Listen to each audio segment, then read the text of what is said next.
مطلب یہ کہ اس نے ایک منصوبہ بنایا تھا اور اسے جامع عمل پہنانے کا موقع تلاش کر رہا تھا کہ تم نے اسے یہ موقع دیا اور جانے انجانے میں اس کا کام آسان کر دیا۔ پیری پاپ نے سر ہلایا۔ ابھی تو پہیلیاں ہی بجا رہے ہیں وکیل صاحب۔ دیکھو بھائی، رومانو اب یہ کرے گا کہ رینیو کی اس پینٹنگ کے لیے جو بیمہ شدہ ہے اور جو خود رومانو نے کہیں چھپا دی ہے، بیمہ کمپنی میں 5 لاکھ کا کریم بھر دے گا اور ظاہر ہے کہ وہ بیمہ کمپنی سے رقم وصول کر لے گا۔ اس کے بعد کہ بیمہ کمپنی تمہارے پیچھے لگ جائے گی، نہ کہ اس کے پیچھے۔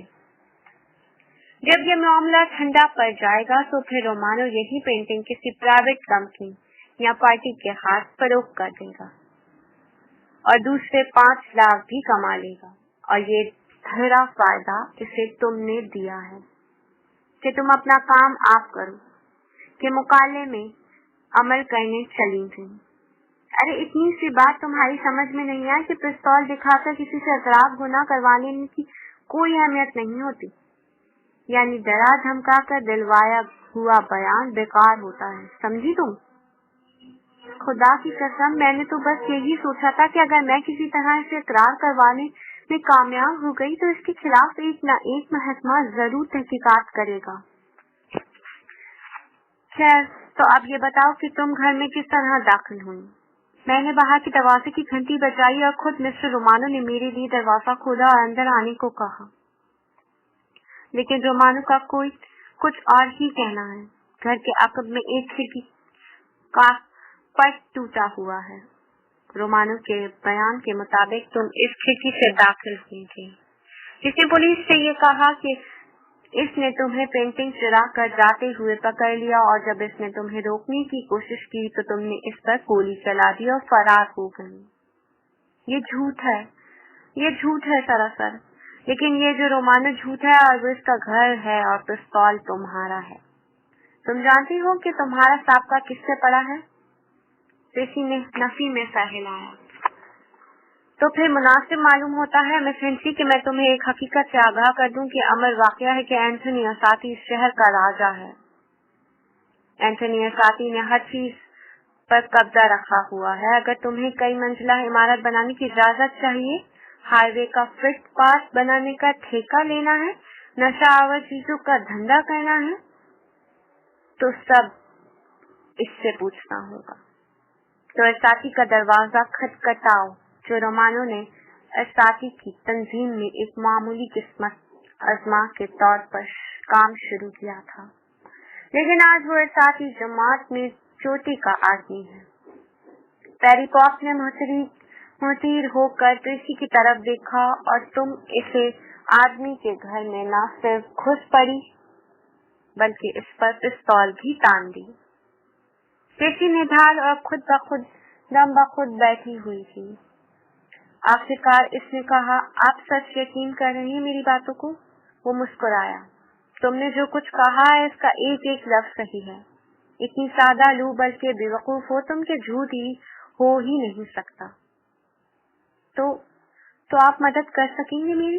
کسی نے پر امید ہو کر پوچھا، اور پیری پاپ نے نیچی آواز میں جیسے چبا چبا کہہ کر شروع کیا، کوشش کروں گا۔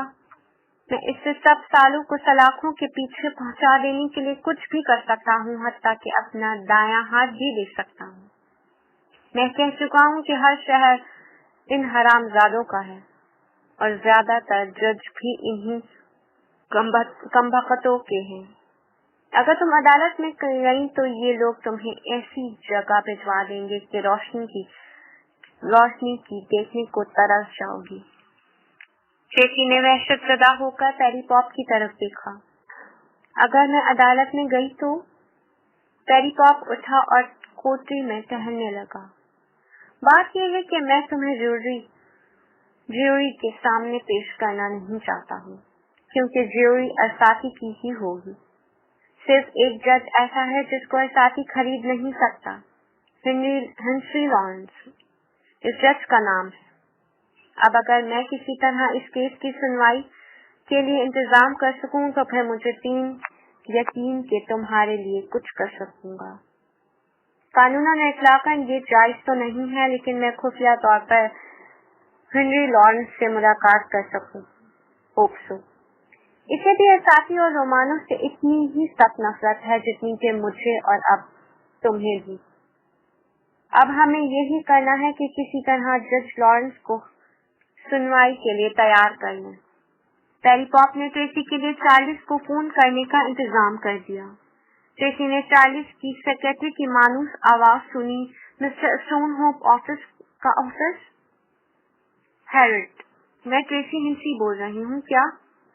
ارے آپ، مسٹر چارلس آپ سے رابطہ کرنے کی کوشش کرتے رہے، لیکن ہمارے پاس آپ کا کوئی ٹیلی فون نمبر ہی نہیں ہے. مس ہنسی، میرا مسٹر اسٹون ہوپ شادی کے انتظامات کے سلسلے میں آپ سے بات چیت کرنا چاہتی ہیں.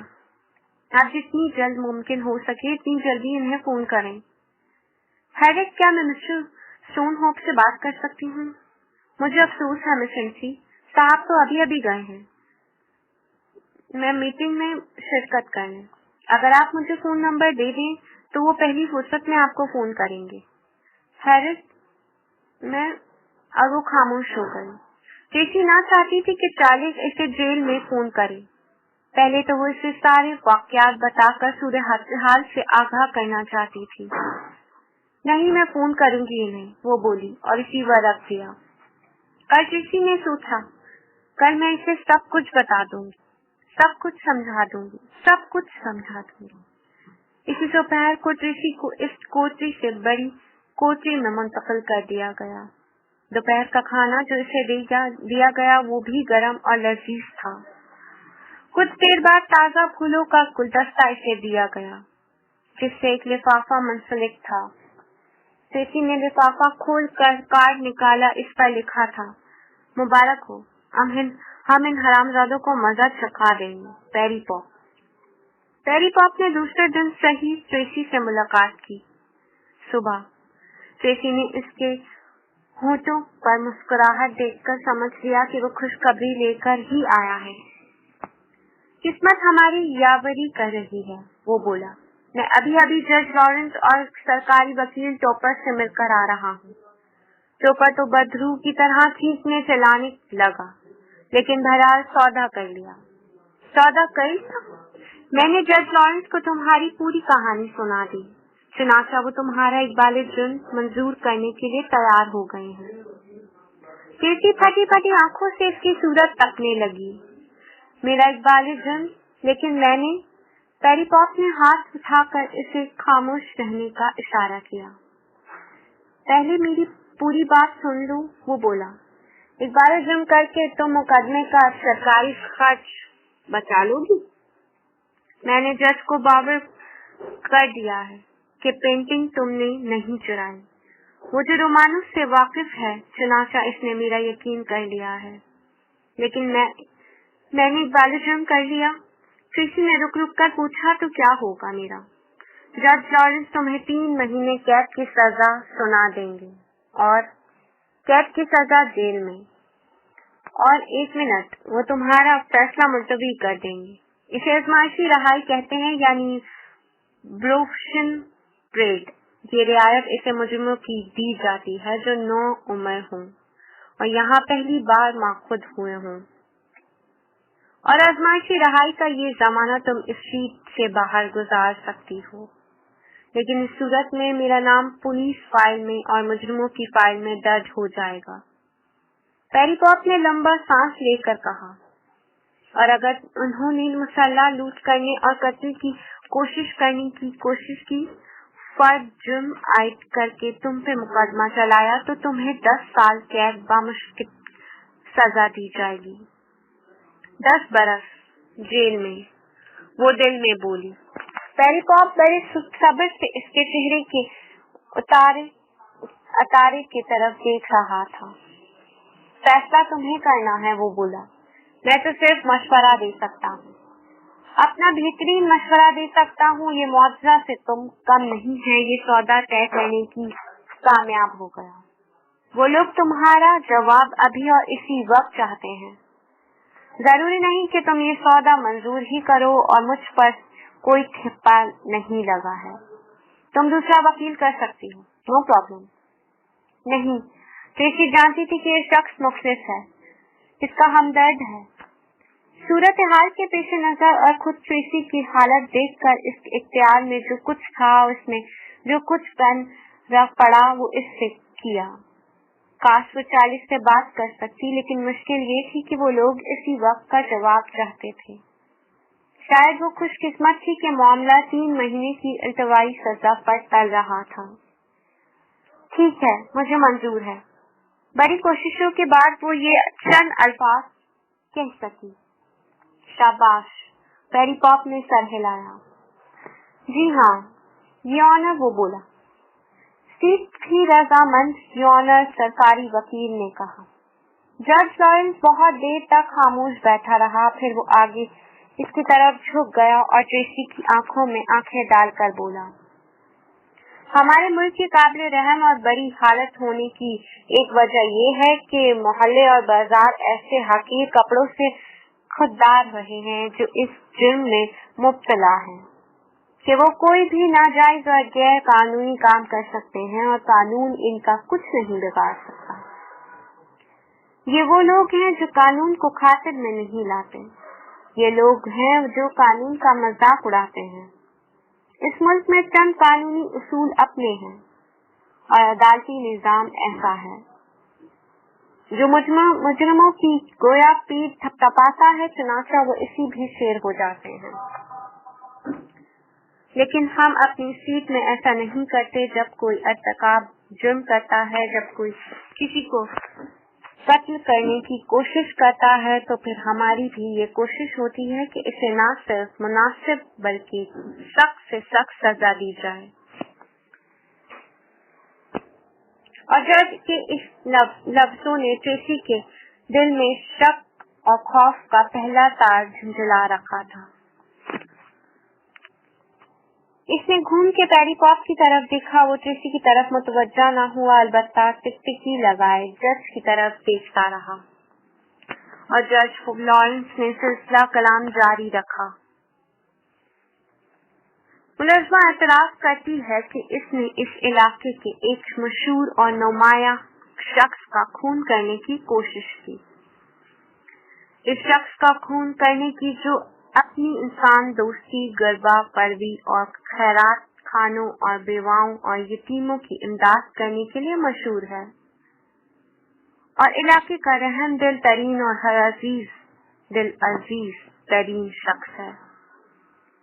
ملزمہ نے اس وقت گولی چلائی جب اس نے ملزمہ کو ایک پینٹنگ دی جس کی قیمت 5 لاکھ ہے، چوری کرتے ہوئے رنگے ہاتھوں پکڑ لیا۔ اس کی آواز اور بھی زیادہ سخت ہو گئی۔ چنانچہ اب یہ عدالت اس کا انتظام کرے گی کہ تم ان 5 لاکھ ڈالر سے عیش نہ کر سکو، کم سے کم آئندہ 15 سال تک نہیں، کیونکہ آئندہ 15 سال تک تم باہر نہ رہو گے۔ سال کے لیے تمہیں جنوبی لسوانیا کی عورتوں کے اصلاحی بندی خانے میں رکھا جائے گا۔ اور ٹریسی کو عدالت کا کمرہ گھومتا ہوا محسوس ہوا۔ یہ ایک بے حد خوفناک طریقہ تھا، اور یہ جج گھرایا اور ہوا ایکٹر تھا اس طریقہ کا، لیکن وہ اپنے پاس کے غلط مکالمے بول رہا تھا، اسی الفاظ نہیں کہنے تھے۔ اس خاص کردار کی زبان سے دوسرے ہی الفاظ ادا ہونے چاہیے تھے۔ کوئی بے حد زبردست غلطی ہو رہی تھی کہیں، اور یہ سمجھانے کے لیے وہ اپنے وکیل پیری پاپ کی طرف گھوما، لیکن وہ نظریں چرا رہا تھا۔ وہ اپنے بریف کیس میں کاغذات کی الٹ پلٹ رہا تھا، اور اب پہلی دفعہ ٹریسی نے دیکھا کہ اس کی انگلیوں کے ناخن گوشت تک کاٹ لیے گئے تھے۔ جج لارنس اٹھ کھڑا ہوا تھا اور اپنے کاغذات سمیٹ رہا تھا۔ ٹریسی جہاں تھی وہیں بدحواس سی کھڑی رہی تھی۔ اس کا سر چکرا رہا تھا اور وہ بے حد پریشان لگ رہی تھی، اور وہ جو کچھ ہو رہا تھا اور اس کے ساتھ اس کی سمجھ میں نہ آ رہا تھا کچھ بھی۔ ایک شخص نے اسے آگے بڑھ کر ٹریسی کا بازو پکڑ لیا۔ چلو، وہ بولا۔ نہیں، وہ چلائی، خدا کے لیے اس نے جج کی طرف دیکھا۔ یونو ایک زبردست غلط فہمی ہو رہی ہے، مجھ سے کہا گیا ہے۔ اور این اس وقت ٹریسی کے بازو پر اس کی گرفت بے رحمانہ حد تک مضبوط ہو گئی۔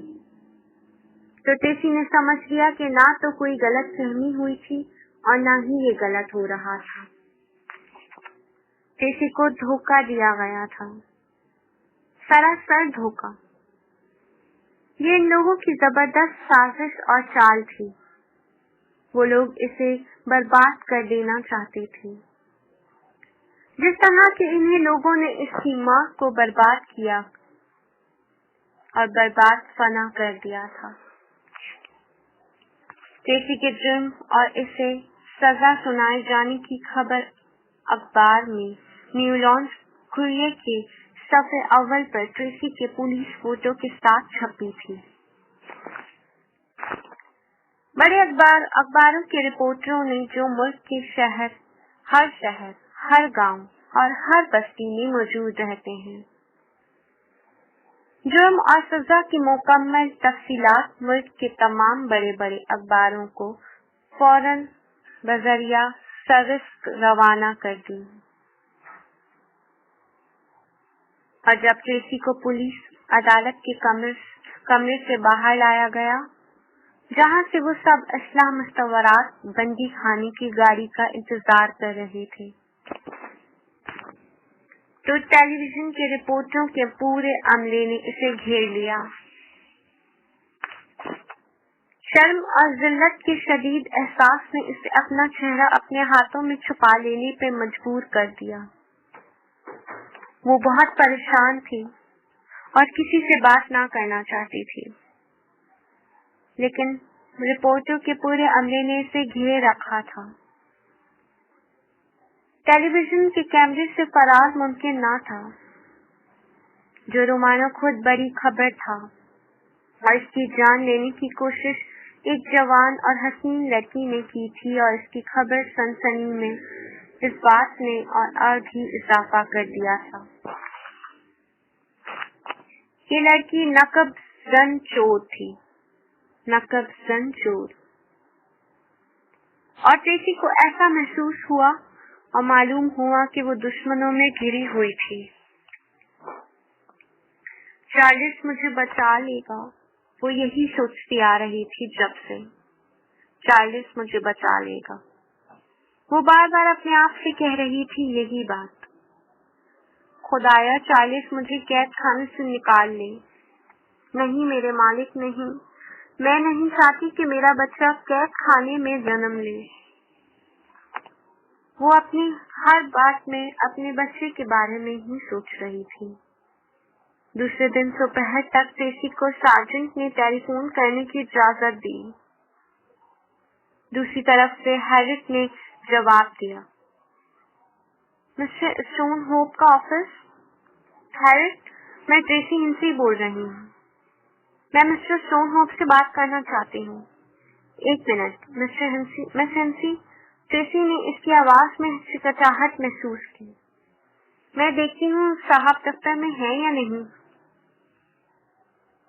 بے چین اور دہشت زدہ کر دینے والے طویل وقفے کے بعد چارلس کی آواز سنائی دی۔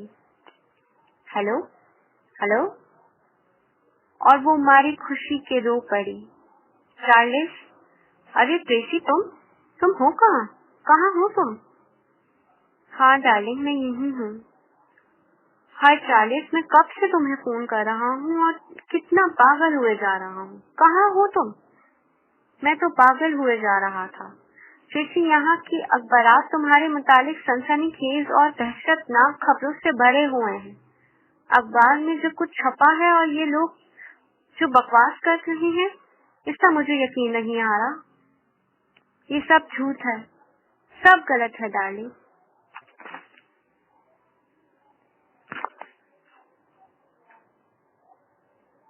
پارٹ نمبر 3 یہاں اختتام پذیر ہوتا ہے۔ بقایا پارٹ نمبر